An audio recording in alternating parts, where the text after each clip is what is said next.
que está acontecendo na Venezuela? Entenda a crise além das manchetes. A Venezuela já foi um dos países mais ricos da América Latina. Um território com as maiores reservas de petróleo do mundo, capaz de sustentar uma economia forte, serviços públicos sólidos e qualidade de vida elevada. Hoje, porém, o país vive uma das maiores crises políticas, econômicas e sociais da história recente. Mas como isso aconteceu? E por que a situação parece não ter saída? Para entender a Venezuela, é preciso ir além das manchetes e observar o processo que levou o país até aqui. O início: petróleo, riqueza e dependência. Durante décadas, a economia venezuelana foi construída quase exclusivamente em torno do petróleo. O Estado arrecadava bilhões com a exportação do combustível e usava esse dinheiro para financiar programas sociais, importar alimentos, medicamentos e sustentar o funcionamento do país. O problema é que essa dependência criou uma economia frágil. A Venezuela produzia pouco, importava quase tudo e confiava que o petróleo sempre sustentaria o sistema. Enquanto o preço do barril estava alto, o modelo parecia funcionar. Quando caiu, tudo começou a ruir.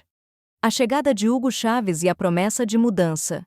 Em 1999, Hugo Chávez chega ao poder prometendo combater a desigualdade, a corrupção e devolver o país ao povo. Ele implementa um projeto político conhecido como Revolução Bolivariana, com forte presença do Estado na economia. Empresas foram estatizadas, o controle governamental aumentou e programas sociais se expandiram rapidamente. No curto prazo, milhões de venezuelanos tiveram acesso à saúde, educação e consumo básico. Mas esse crescimento não foi acompanhado por planejamento econômico sustentável. O Estado passou a gastar mais do que arrecadava e a produção interna continuou fraca. O colapso econômico. Quando os preços do petróleo despencaram, a base financeira do país simplesmente desapareceu. Sem dólares suficientes, a Venezuela começou a enfrentar escassez de alimentos, falta de medicamentos, inflação descontrolada, desvalorização extrema da moeda. O governo tentou controlar os preços e o câmbio, mas isso piorou a situação. Empresas quebraram, o mercado informal cresceu e o poder de compra da população evaporou. Houve períodos em que o salário mínimo não comprava sequer 1 quilo de comida. A crise política e a concentração de poder. Com a morte de Hugo Chávez em 2013, Nicolás Maduro assume o poder. Sem o carisma do antecessor e enfrentando uma crise profunda, o governo passa a adotar medidas cada vez mais autoritárias. O conflito entre o executivo e o parlamento se intensifica.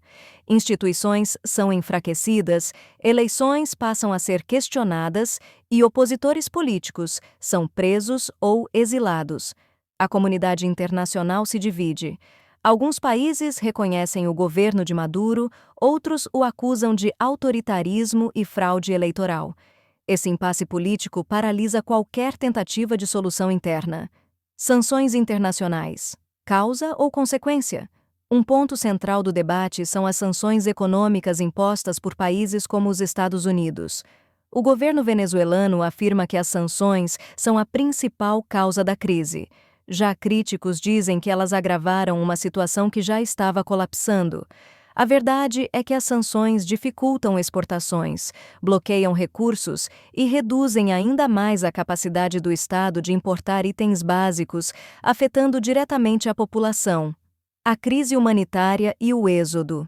Diante da falta de comida, remédios, emprego e segurança, milhões de venezuelanos deixaram o país. É um dos maiores fluxos migratórios da história recente da América Latina. Famílias inteiras cruzam fronteiras a pé, buscando condições mínimas de sobrevivência. Quem fica enfrenta serviços públicos precários, falta de energia e água, sistema de saúde colapsado, insegurança constante. Por que a crise persiste? A crise venezuelana não é resultado de um único fator.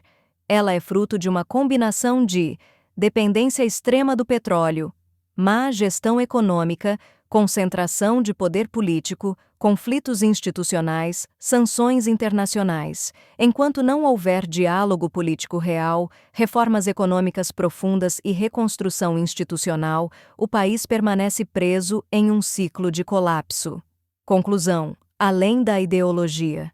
A Venezuela não é apenas um debate entre esquerda e direita, é um alerta sobre os riscos de economias dependentes, governos sem contrapesos e decisões tomadas sem planejamento de longo prazo. Mais do que números ou discursos, essa crise tem rosto, nome e histórias reais.